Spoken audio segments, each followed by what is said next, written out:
All right, welcome back to another episode, episode 4 of Terra Invicta Resistance Run Semi-Tutorial, where we try and go through the kind of basics of gameplay here, establish what I believe to be a relatively middle-of-the-road, standard, consistent setup.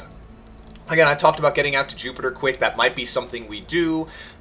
If we do that, that's going to be more of an idea that this is how, this is the way you think about going that and how you make that decision more so than actually executing on it, because it is a kind of advanced strategy. But my goal here is to create a fairly repeatable, fairly standard run for how you play as the Resistance.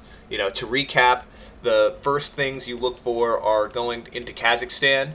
I think I talked about the ability to do a coup mission in Kazakhstan, where you actually get out of the Eurasian Union in the first month or two. So you do a coup mission, you get out of the Eurasian Union, you get all that juicy boost to yourself. But we didn't do that. Again, I think that's something that's a great strategy. My concern is it's a little RNG dependent. And you need to make sure you have a good counselor with a good command, at least a decent enough command. So I skipped that. The idea being that we go for Kazakhstan in the first turn or two to make sure that we can consolidate the executive control point as quickly as possible, get out of the Eurasian Union the old-fashioned way, move into Canada to get the bonus. To control the United States and try and get control of the United States as early as possible. We did a pretty good job with that early on. After getting full control of the United States, the focus is on guiding the tech tree the way you want it to go and establishing the space economy.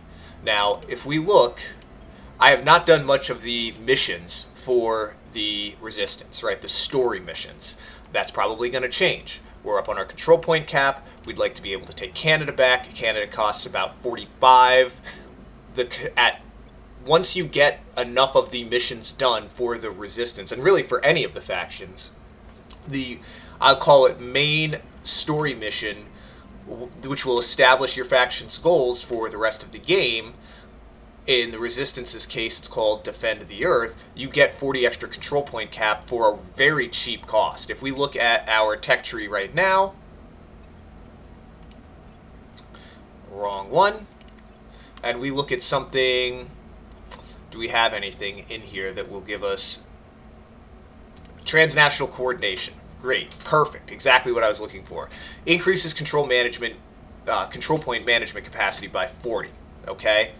That's 20% boost, just shy of 20% boost. Again, we can get a quest through a mission through the faction story here by doing this tree, where we perform the surveil mission, where we think there's going to be an alien, or the aliens are performing abductions. You get that Defend the Earth mission. Defend the Earth only costs 2,500 research points. That's a quarter of what transnational coordination gives you. Completing that tech not only then gives you 40 extra control point cap, which lets us keep Canada, it also gives you your org, or your org for your faction. There's a faction-specific org that you get by doing that quest or that story mission, and it's very good, and it helps tilt your faction towards the playstyle, I guess, that you could say is intended, right? So for the Resistance, you're going to get a really solid all-around boost to things like espionage, investigation, fighting the aliens, right? It might not be as heavily tilted like, say, Humanity First, which is called the Executioners, which gives you an even heavier boost towards espionage and command, I believe it is, or say Project Exodus, which gives you a huge boost income. I think Project Exodus's organization gives you 10 boost per month, which is 40% more than what we have right now. In addition to what we would already have now as the U.S. here. So we're going to work this episode towards, again, I'm going to try and edit this episode down a good bit so that it's a little bit more digestible, like the third episode here. I'm going to try and get, like, we have these Mars mines being built. Not super early, but early enough that I'm pretty happy with where we're at. Coming online all in October of 2025. That's 9 months from now. In the meantime, I think a decent goal is to keep working that tech tree towards something that will help us get further out in the solar system if we want to do that, right? Also, get mission control going. We're going to need a lot of mission control, at least 40, I would say. So that's more than double what we have now. We want to make sure we get enough mission control to get a decent space economy going. And what I mean by that, space research economy, right? We have the resources coming, but we're going to need the research economy, which is provided by these labs, like this social science lab here, and at least 3, maybe 4 stations in Earth orbit. I think that's a good goal. We'll want a station in Mars orbit, and then we'll also need something that can produce ships, so that if we get the opportunity to research a very efficient, even if it's a low thrust drive, a very efficient drive, something like fission frag, something like, I mean, grid is probably too far down the tech tree, maybe the helicon drive, maybe the pulse plasmoid drive. These are all drives that can get us out to an asteroid that's pretty far out there, like the outer asteroid belt, much faster than delivering the HAB by, from low Earth orbit through the menu. With a colony ship, we can get there a lot faster, or we could even go all the way out to Jupiter. So we're going to take a look and see how we can go about this. Again, we have some goals in mind here, and we'll see how quick we can get them done. So with quantum computing done here, while I would really like to go for quantum encryption to get the 6th counselor, unlock covert operations to get the 6th counselor, we're actually going to work our way here towards the pulse plasmoid drive just in case, because we are doing really well. So that's just going to require carbon nanotubes and supercapacitors. It won't take long. The way our research is going, it's pretty good here. When superconducting magnets finishes, we probably could finish these around the same time. Actually, this is a couple-month difference here, so we might do something like this.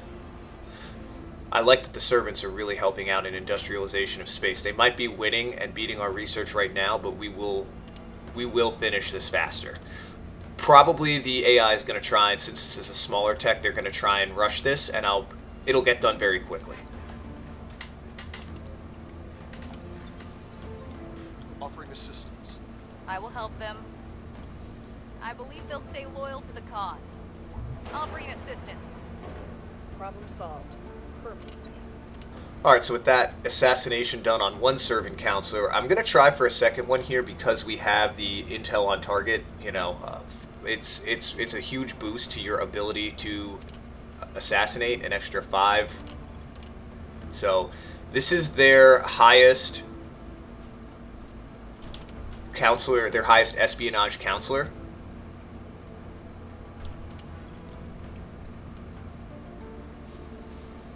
And even though I don't really want to spend this much in terms of ops, this is my best chance to do it unless they, go into hiding. That'll really stink. But I don't want the servants to have a counselor that has good espionage so that they can assassinate me. So we're going to be a little offensive here. Well, they moved out of our control points, so unfortunate, bad roll, low success chance is what it is. We'll try again later. A little bit of org reshuffling here, and we can almost turn this servant counselor. However, we have some orgs here that'll give us another 4 persuasion on Kiko here. There's a admin org that we can get for her. We'll definitely get that. We're going to need to run spoils for a quick second in Kazakhstan here, and that's okay. We also need to defend interests, so Kiko can do that while we get some money. And we're going to turn a servant counselor and probably also a protectorate counselor. Alright, so next up on the tech tree that we really want here is supercapacitors.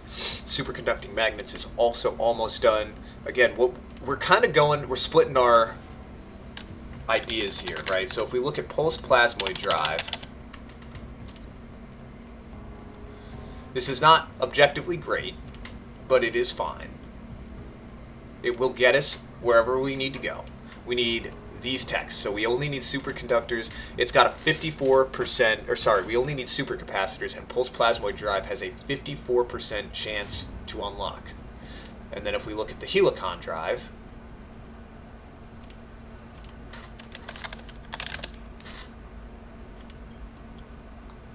it is also not a guaranteed tech. It needs a 54% chance to unlock. We still need high energy electromagnetic propulsion there. Again, that won't take long either. We will probably have all of the techs we need for both of these to be done relatively quick. Since neither one is a guarantee, and since the goal of this drive is not to show off, since the goal of this run is not necessarily to show off objectively how fast can you do something. We're not rushing anything. We're trying to diversify. We have multiple chances at good drives that can get us wherever we need to go in the solar system so we can get ships where they need to be. At this point in the game, if we look at the aliens, they only have 17 ships, okay? Most of them are spread out all over the solar system, right? The biggest fleet they have is 2 ships back at their home base, which is probably their only big ship. I'll bet if we look here, it's all frigates and gunships. Oh no, there's a battle cruiser in there, but it's going to be mostly frigates. A couple escorts. So these are mostly frigates. They have 1 battle cruiser. That could be a little scary. And it is heading to... what is this? Rallying with Victor 6. Victor 6 is at Maki Maki. So again, all of these big ships are back at their home base in the Kuiper Belt. If we can get a mass of ships, and when I say mass, I am talking early game mass, 6, 7, maybe 8 escorts, or maybe 5 to 7 monitors with the resources we have from Mars, it will not take that long. We're going to be getting really good income from our Mars bases. We have 100 water coming online in a month. 100 water a month coming online by the end of the year in 6 months. We'll have probably around 150 base metals and about 30 to 40 nobles metals, and enough volatiles. Volatiles will be a little short, but that'll be something we'll just have to work through. We'll be able to field a fairly decent-sized fleet early enough that wherever we want to amass it, we will be able to defend. And if we amass it somewhere that the aliens don't like Ceres, like Jupiter, like maybe Vesta, these different planetary bodies that are out there, we can bait the aliens into attacking us, and then they suck up all of their resources, launching attacks at us that are small enough, one at a time, that we can handle them. And they'll never be able to snowball their space economy. And this is a consistent approach. It might not be optimal, but it's an approach that doesn't require a ton of RNG. It doesn't require save scumming. It doesn't require luck with how the aliens, react to you in different ways. It is I think, a very consistent strategy that's repeatable and simple enough to follow. So that's why I'm showing it off here. I'm not quite as paranoid about hiding my counselors as often as I've seen some other people be. Again, I think that is in large part due to how aggressive I am at assassinating high espionage enemies and making sure that I have intelligence sharing with whoever I can get it with. So right now, the Academy Humanity First, that's great. Project Exodus is not going to bother me. They tolerate me. They're not going to just randomly assassinate me. Same thing with the Initiative. However, the Servants don't like me at all. The Protectorate, probably, they might try to assassinate me if they saw a really easy shot at it, but it's still unlikely. So, as long as I keep the Servants mostly, and then later on, once the Protectorate really starts to hate me, as long as I keep their counselors away from being high espionage, I'm going to be fine. They're not going to be able to assassinate me. I'll get enough security on my counselors to not have to worry about it. We now know the aliens are in the Saturn system. Alright, that's not Jupiter, but it's only a matter of time before they show up there, so something to keep an eye on. Again, there's no chance of us getting to Saturn this early, obviously, so this isn't a huge deal, but it's definitely something you want to watch for. They will almost certainly colonize Titan first in the Saturn system, so if you see this pop up, just keep an eye out and keep that in the back of your mind. A little bit of shuffling on orgs and everything like that, and Kiko here has a pretty good chance of turning a servant counselor, so we're gonna do it. We're gonna give it a shot. We have plenty of influence. We're earning plenty of influence, so hopefully we get this. That'll be a big help. Again, since we're intel sharing with Humanity First, any information we pass along to Humanity First gives them a better shot at assassinating a servant counselor, and we want them to help out. We're gonna do plenty ourselves, but we also want them to help out. I'll make an offer they can't refuse. Offering counsel. Offering assistance. On Overwatch. You're on too tight a leash.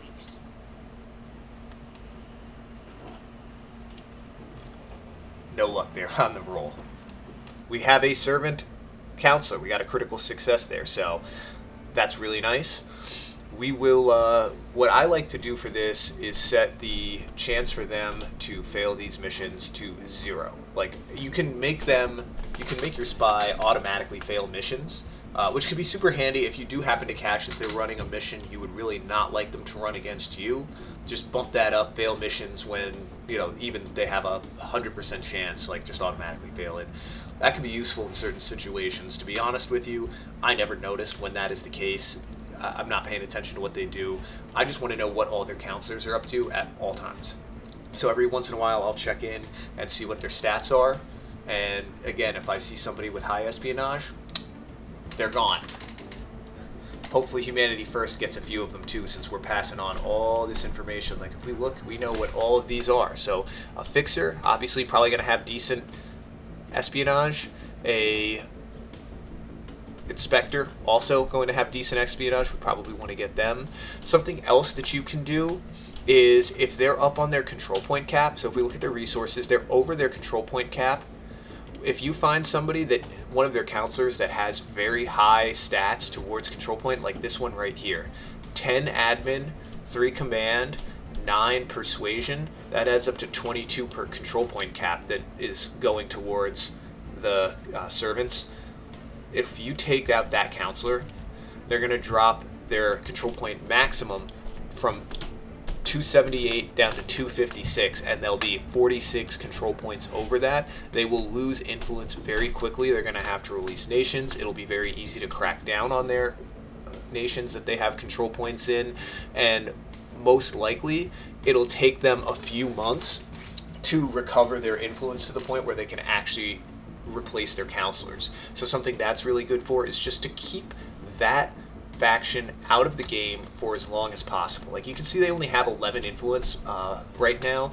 They're only getting 63 per month. If we can assassinate this counselor right here, Deborah, I think that's their highest. Oh no, we want to assassinate, well, Victor's the one that we have turned, so we might assassinate him, and then, oh no, we turned somebody else. We turned Maria. So if we can assassinate Victor, we have a really good chance at hampering the servants for a very long time, because if we look back here, he's got 25 admin, he's got 10 persuasion and 8 command. That is 30, that's 43. This will tank their influence income. They're going to have to release a major nation, or at least enough control points to add up to a major nation. That's big. That will help other factions fill the void. So if we look at everybody else, well, no one else really has spare control point capacity except for the Protectorate has a little bit. So I don't know if anyone will be able to get into the servants' control points, but it will hamper them for a while, and it will keep them unable to get any momentum going. They just won't have enough actions in each month. It'll take them 3-4 months just to get their counselors all back. And then once they do have them back, it's still going to be tough because they'll have all, like, you know, they'll have less counselors, they'll have lower stats. So hopefully that explains the logic there around why you want to have turned counselors and why you want to wreak havoc on your enemies. It just really makes the game a lot easier in the long run. Alright, so we're just going to get started here slowly in the low Earth orbit space. We're going to set up 2 stations now. One's just going to be our dockyard, where we get a little bit of help. What will be anything else? Probably space science will be what we need most. And then another one will be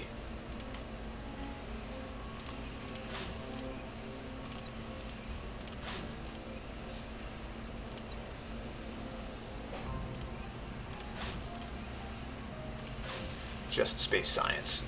That'll be what we need to work through quickly next, after we get done with social science, which we already have a decent enough boost to for almost being done. Luckily, the AI is helping us out with these techs. That's really nice. What I hate to see is really tiny slivers like Humanity First has right there on high energy electromagnetic propulsion. These bigger ones show us they are helping. They are helping with the research that gets it done much faster.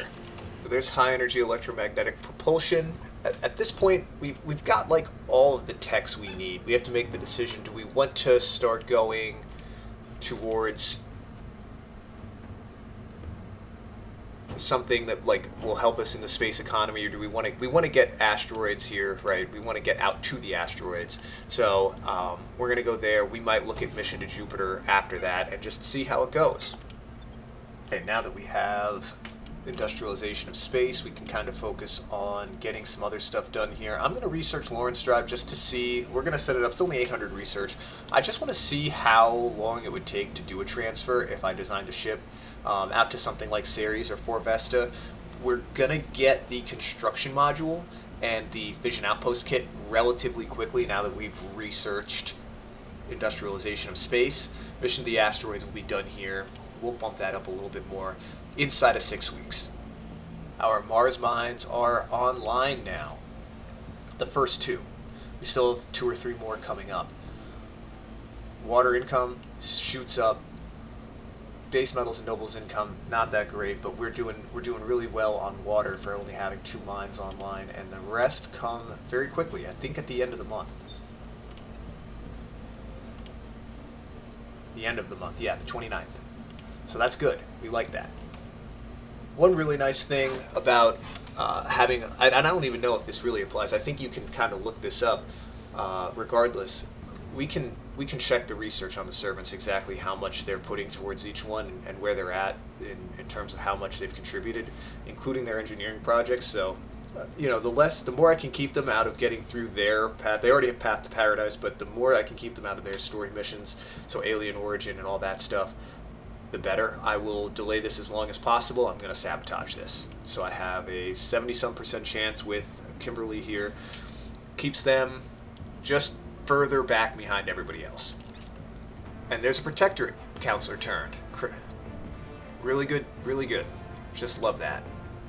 Check out their counselors. They always have high admin counselors, so, you know, very good targets to assassinate, to hamper. If you see them taking over too many nations, like right now, they're not doing great, but if we see that change, that's fine.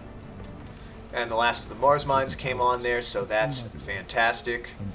I don't think I'm going to probe, like, I guess I might as well probe all. We have plenty of income on this, so I'll just send out all these probes. My only complaint about sending out 100 probes at a time is that you get all these pop-ups after a while. It's just like boom, boom, boom, boom, boom, boom, boom of all these probes that happen. Probably in about a year or so, that'll start happening. The aliens still haven't started sending anyone to Jupiter, so I still don't think we're going to beat them, but we have a chance. And if we have a chance, you know, when you start getting to this point where it's like, okay, we're going to have some drives, we're going to have some ships, can I beat the aliens somewhere important? Like Jupiter? Like Ceres? Like Fort Vesta? If you can, then you should try. You might not succeed, but if you get there early enough, you might have something defensible anyway, where you could compete with the aliens for that system. It'll shift all of their inertia in terms of fighting you to that system rather than the Earth or the Mars system, which you really want to have locked down. As if you can keep Earth, Mars, and Mercury, which we don't have Mercury yet, but we'll get there eventually, if you can keep those three systems pretty much clear of the alien influence, so they can't get assault carriers to land on Earth, they can't get ships to do surveillance missions in Earth orbit, you're gonna have such an easier time, because you can then use the Earth economy to boost or greatly increase the productivity you get out of your space assets. And I think that's the biggest part of this game that people struggle with, is it just takes them way too long to get the Earth and Mars and Mercury, more Earth and Mars, locked down so that the aliens just can't do anything, the servants can't screw with you, you don't have an alien administration to do with, and you could just focus on growing your space economy and using your Earth economy to support that. You can just hammer mission control. You can just get plenty of boost so that if you run out of money, you can build space hospitals. You have the boost to support that. It makes managing the economy in space much easier when you can tilt your economy on Earth to whatever you need to. You don't have to be, bouncing around between Unity and military and building armies and all that other stuff. You can focus on what you need to support your space economy. Okay, so we have construction module going here. You need construction module to get the fission outpost kit, and then once we have the fission outpost kit, the last thing we're going to need is a drive and mission to Jupiter. Now, as far as a drive goes, we have the Lawrence drive. Will that get us there? We're going to see. Molten Core 1. All this is not as important. We will throw in a heatsink as a replacement for the fission outpost kit, because I think the fission outpost kit is about the same weight, around 200 and some tons. And then we want to go from any of our stations here in low Earth orbit out to Callisto.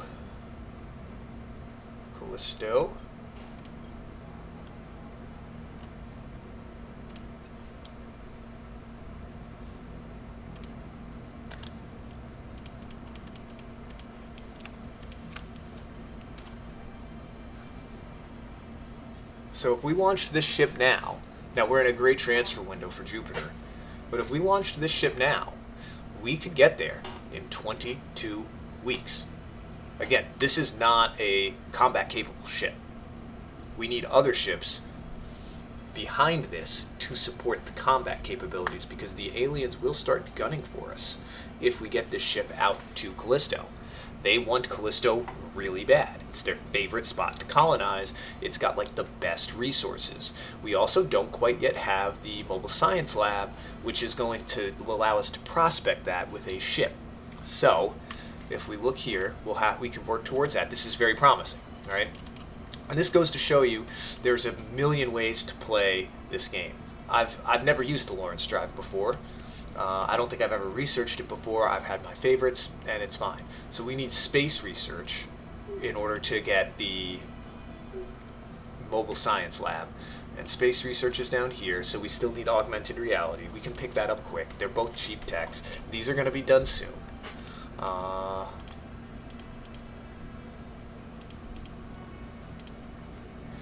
And the Academy's really trying to steal missile warfare doctrine from us, but we'll keep control of the tech board.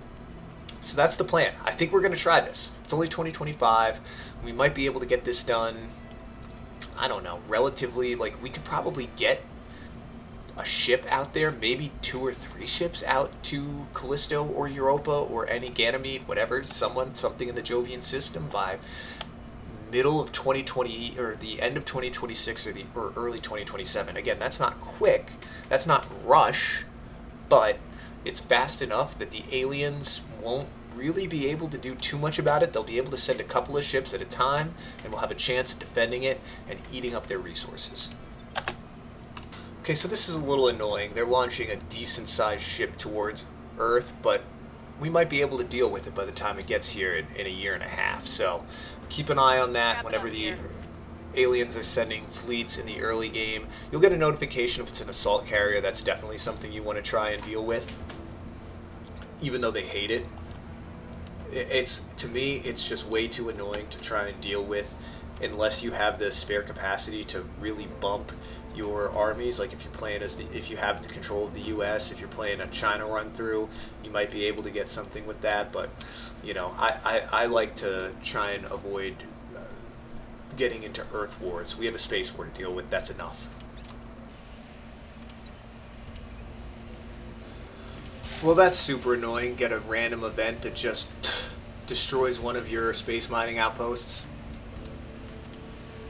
I appreciate the people who play without events, because the majority of them are bad, and they are, a lot of times they just don't even really make sense. Like you can get an event in the early game, I mean really at any point, but it can happen in the early game where you get exotics and a ton of cash for a critical success, but like no one's destroyed an alien ship yet, so how do you get exotics? I don't understand. Here's Mobile Space Science Lab, we need that. So I did build a secondary shipyard station, so it's just 2 fission piles and 2 space docks. That'll be ready in a month. We have Mission to Jupiter ready in a little more than a month. We need the fission outpost kit.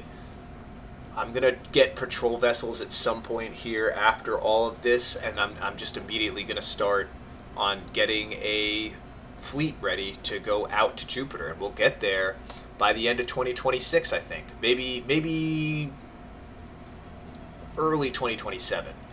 And if we look, the aliens are only just now going, they're going to get there in early 2027 as well. So we're going to get there at the same time. They have no idea that this is going to happen, obviously. This could be really good. This is the ship we're going to go with. No armor at all, just 5 engines. I mean, this is not, like, this is fine. This Lawrence drive is actually not bad. It's better than I thought it would be. It honestly might even be better to just... Now, yeah, we need... Maybe this will be it, but I think for now we need this. Outside of a transfer window, so we're not in a very good Jupiter transfer window, but even still, 35 weeks to get there. This ship will be produced in 52 days. I just started constructing it a few days ago. We're going to get some escorts out as well as soon as we can when this other shipyard finishes building in 2 weeks, just shy of 2 weeks. So we should have enough firepower to maintain our presence around Jupiter until the aliens start pumping stuff out. Yeah, we'll beat the aliens there. They're gonna go a little hard. They're gonna be very angry at us, but we're gonna keep continually pumping ships out and dripping them on out. This is what we're going with as a simple escort. Again, we can't really do much more armor than this. Ideally, once we get out to Jupiter, we're going to start building more ships there in orbit. Then we don't have to worry about, you know, making sure that they're just as crazily fuel efficient and light as possible. We'll probably research some high thrust, less efficient drive once we have mines in the Jovian system that are going to produce like way more than we could get on Mars, especially from a water and volatiles perspective. We can deal with slightly inefficient drives at the cost of, you know, at the benefit of thrust. The higher, in the early game drives, you're basically picking between something that's like super inefficient and eats up a ton of water but has a lot of thrust, or something that is super efficient but has like no thrust. Like if you look, I mean, the Lawrence drive is actually not terrible. It has a pretty solid thrust amount at 100,000. I think it's 20. Yeah, it's 20,000 per engine or per nose cone. But it's still pretty efficient with 110 kips of exhaust velocity. The Helicon drive would be better if we could get that unlocked in terms of efficiency at least. I don't know, I can't remember off the top of my head if it would be more powerful from a thrust perspective, but it would definitely be more fuel efficient and actually get us out to Jupiter, bigger ships at least, in a pretty efficient time frame. So we're gonna get 2 of these, immediately send them right after, or actually we're gonna wait. So we're gonna have 50 days. So this will be 50 days. This will be in June. We'll send it out. So yeah, we will get to some Jupiter system in, early part of 2027, which is, plenty fast enough on normal. Our colony ship is launched. It is also the first human warship, so you get a little bit of influence for that, which is good. We need some influence. In 50 more days, we get our 2 escorts that will go with it to Jupiter. Right now, this is looking like a... Let's see. I don't know if I really want to go directly to Callisto. I would lose to them. I would rather let them... It's only 32 weeks, so I could get there. I think that would get there before... They won't get there until the 23rd of January. We could get this ship in Europa orbit.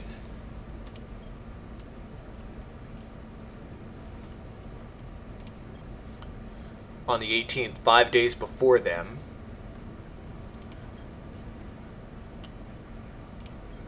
I still don't think that that's worth it, because they might just immediately beeline my station. I need some support with some ships that have some muscle behind it, And the escorts will do that. So even though it'll delay us by just a little bit, we're also getting closer to the launch window on July 19th. So we're in. The more we wait, it's just going to be a faster transfer window anyway. Not going to be a huge difference with just a couple of weeks, but enough that I'll wait.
Laying the groundwork.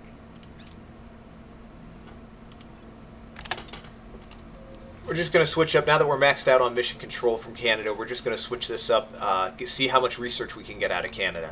I believe we're going to be able to get this research bumped up to 300 in due time.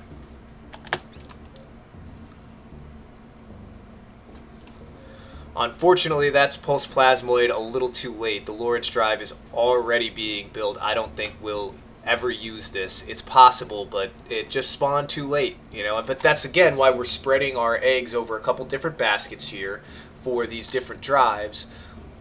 We had the Lawrence drive in case this didn't pop. It didn't pop in time, so we just used that. I don't think that this will be worthwhile going forward. We're not going to obsolete it just quite yet, but there's a few others we're going to have our eye on over time. All right, all of our ships are done.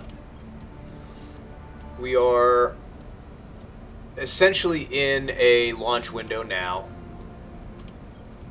Very close. It'll take 30, so we did lose a little bit of time, but it's still not bad. We will lose to the aliens by about 2 months, but we're going to get there in April of 2027. I will take that. I'm sure it can be done faster. In fact, I know it can be done faster. But again, this is a safe way to do it, I think. It doesn't rely on you blocking yourself out of a bunch of other different paths to go for the game. It's still, if this doesn't work out, we still have good Mars sites. We've got 4 sites on Mars. They're all the 4 best sites. We are going to have Ceres, at least 3. We have enough boost to get 3, maybe even 4 mines on Ceres as well, and we'll probably go for 4 Vesta. And if we look at 4 Vesta, We're going to have that probed in September. I think Ceres was going to get probed in August 14th. So in 2 weeks and a day, we'll have Ceres prospected.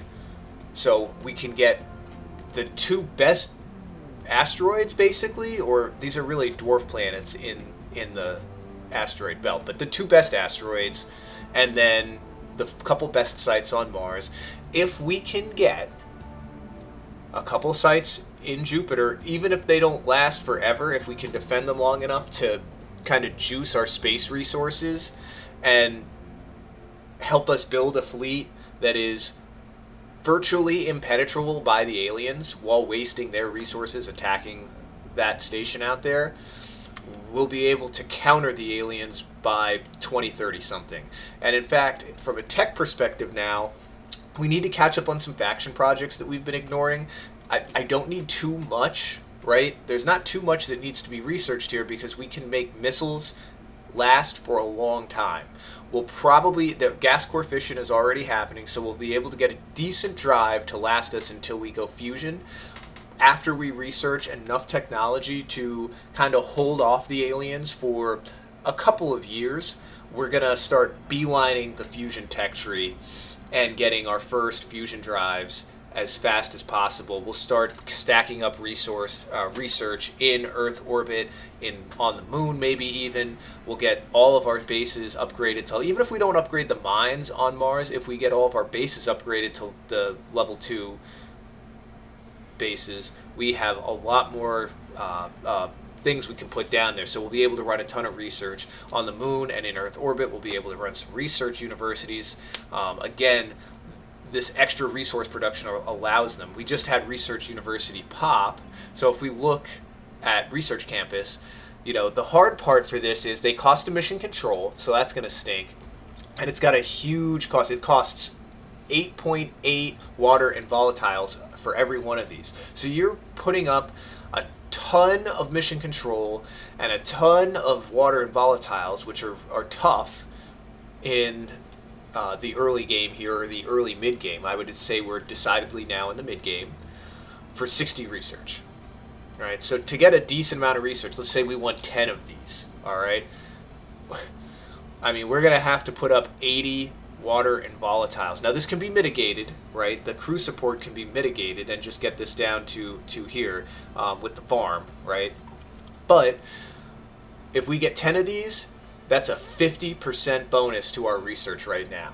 And as we work our way through the tech tree and we start taking control of more nations and expanding in general, we will have our research going up into 3, 4, 5,000, eventually well over 10,000. And then we'll be able to blow through the fusion tree. The aliens are trying to intercept me already, right? They see that I'm going out to Jupiter and they don't want me to have it. So this is why you have to bring a little bit of muscle support along with your colony ship. Now, if you can get the colony ship going in 2024, then by all means send it out there by itself. You're probably going to be able to build some extra ships to help out. But off the bat, if you get there after the aliens, or if you're going to get there after the aliens, you need an escort or two, preferably a little more, in order to get your colony started while the aliens harass you consistently, because they will. Probe has arrived at Ceres, and it doesn't look like the best roll out there, but it's not bad. We're going to take these top 3 spots at a minimum.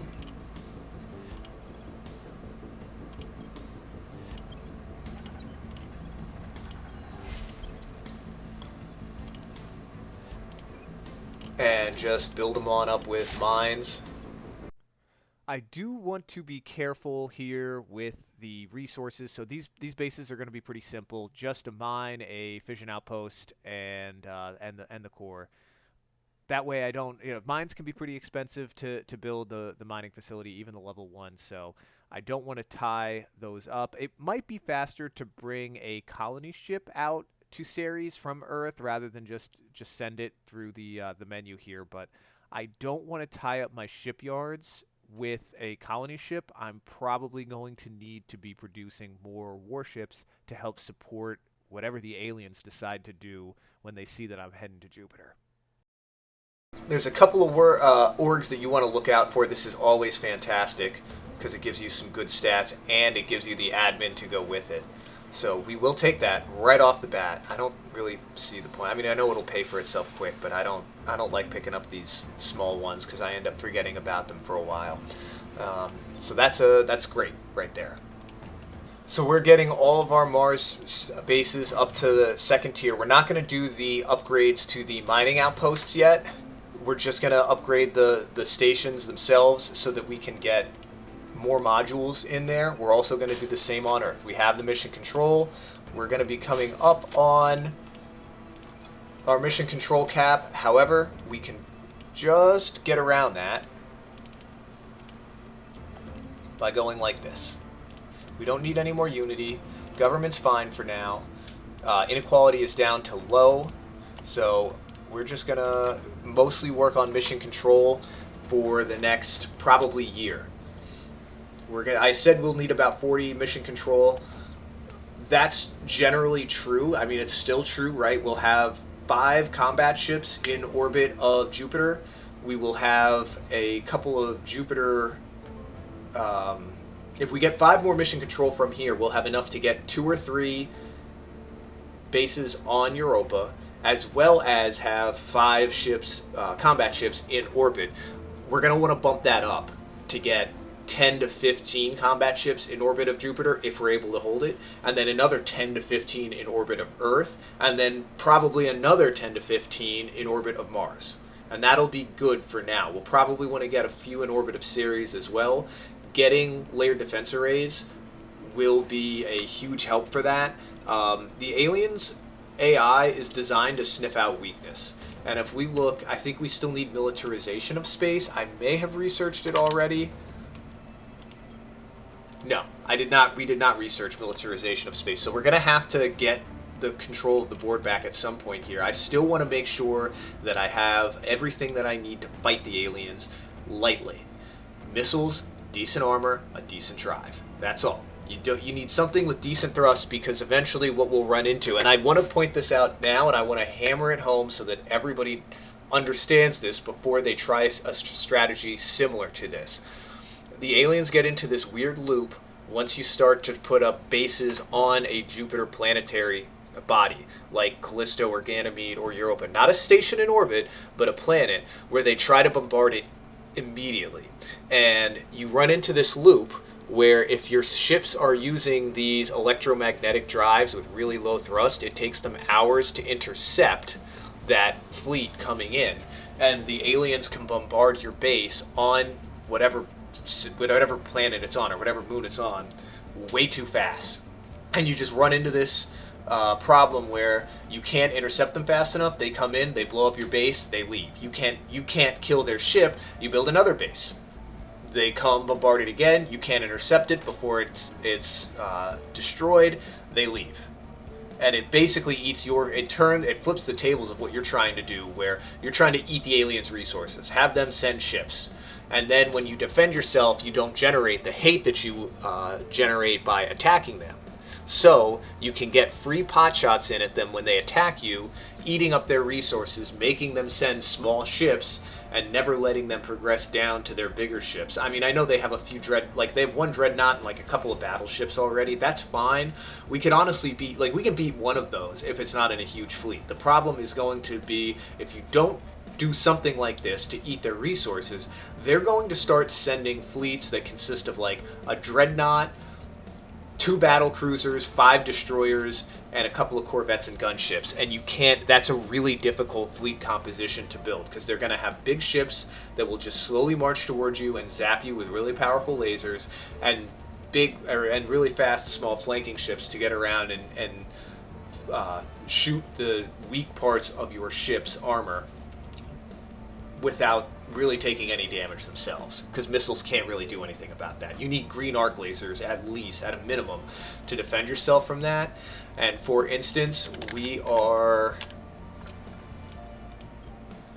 a long way from that. We don't have infrared researched, so it's $5,000 to get 5,000 research points to get infrared combat lasers, and then 25 each for visible combat lasers and arc lasers. and then I think 10,000 for this. 7,500 for green arc laser cannon itself. So that is over 60,000 research points to get this technology, and we have a lot of other stuff to get through as well. So that's a long way off. You can get this quick, and you can fight, and this is again kind of what do you want to do? I think this is a good middle of the road strategy where it gives you some aggression. It also makes sure that you don't overexpose yourself and walk too tight of a rope to let the aliens destroy what you have in the inner solar system. You can turtle the inner solar system, take 8, 10, 12 Mars sites early, get up to level 2 bases before you start making the aliens angry, and then you can use that to get more research and get and go up the what I would call the top of the tech tree towards better weapons faster, as opposed to the middle part of the tech tree where we're going, which gets you towards the Jupiter, the outer planetary system, with very minimal combat capabilities, just enough to fight the aliens off. Right? So those are two different strategies. Turtle versus a more moderate strategy where there's a little bit of aggression in your part of expansion, but not too much. And then I guess what you would call the bottom part of the tech tree, which is more Earth focused. And then you could really do a super rushy strategy, like is out there. And maybe I'll link one of those. There's a great series from a guy named Graveless Gaming. I think he does a fantastic job showing off like the lengths you could go to make it happen on Brutal. Super impressive. I really like it, and highly recommend watching the strategy. You can learn a lot from what he does. However, and you'll see, and he talks about it a lot, how you have to do a lot of reloading, and things have to line up so fast because you're walking such a tightrope. It's just clearly not a beginner strategy. I don't even know if I would call this a beginner strategy, but it at least gets you towards that bridge of like bridging the beginner strategy of just turtling up on Earth and Mars, and then starting to say, okay, how can we go a little bit further out and just make sure that we have a bigger buffer zone for the aliens to attack so that I don't have to deal with crap on Earth constantly. Which I feel like is the pitfall a lot of people fall into when they play this game is they can't get the space game right, and since they can't get the space game right, the Earth game falls out of whack, if that makes sense. So hopefully we'll see how this goes. We have a few months here until the ships get into Jupiter. I'll probably see you next. Oh, we got to return Maria there. I will actually see you next time. We're at just shy of the hour mark here. I think this is a good place to end it. We will pick the next episode up back when the probe arrives to Vesta. I think that's a good place to pick back up. In the meantime, I hope you've enjoyed the series so far. I know I've enjoyed a lot of recording it. I would love to see some more comments about what people think. If you need more detail, less editing, you want to see more of the actions that I'm taking in between some of these important events, I'd be happy to explain more or maybe do some shorter videos on my thoughts on what you should be doing in between these types of events that I think are important to show. I hope you all enjoy the videos, and I will see you next time.